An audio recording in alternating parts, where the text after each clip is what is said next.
गुजरांवाला से खबर शामिल करते हैं। मियां जावेद भट्टू की रिपोर्ट के मुताबिक ऑल पंजाब बैन मज़ाहब अमन कमेटी के वाइस प्रेसिडेंट चौधरी ज़ीशान नवाज गुराया ने गुज़श्ता रोज़ वनी के तारड़ के तमाम सैलाब मुतासरा इलाका जात का दौरा किया।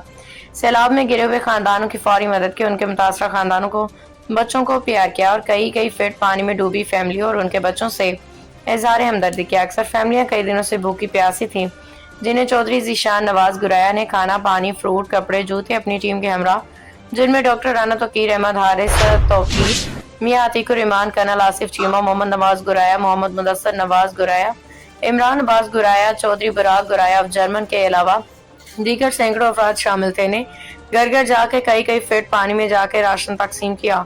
चौधरी ज़ीशान गुराया ने इस मौका पर सैलाब मुतासरीन से खिताब करते हुए कहा कि इस वक्त मुल्क के अवाम आजमाइश की घड़ी में मुब्तला हैं। ये वक्त है मखीर हजरात को भी आगे आना चाहिए और इसी आजमाइश की घड़ी में मुतासरीन सैलाब का हर तरह का साथ देना चाहिए, हमारे साथ मिलकर इमदादी सामान मुहैया करना चाहिए। उन्होंने मजीद कहा कि वज़ीर आला पंजाब मोहतरमा मरियम नवाज शरीफ का सैलाब मुतासरीन के लिए खसूसी फंड इमदाद मुहैया करना बड़ी खुशाइंद बात है। हम उनकी इस काविश को मुतासरीन सैलाब से दिली हमदर्दी को सराहते हैं।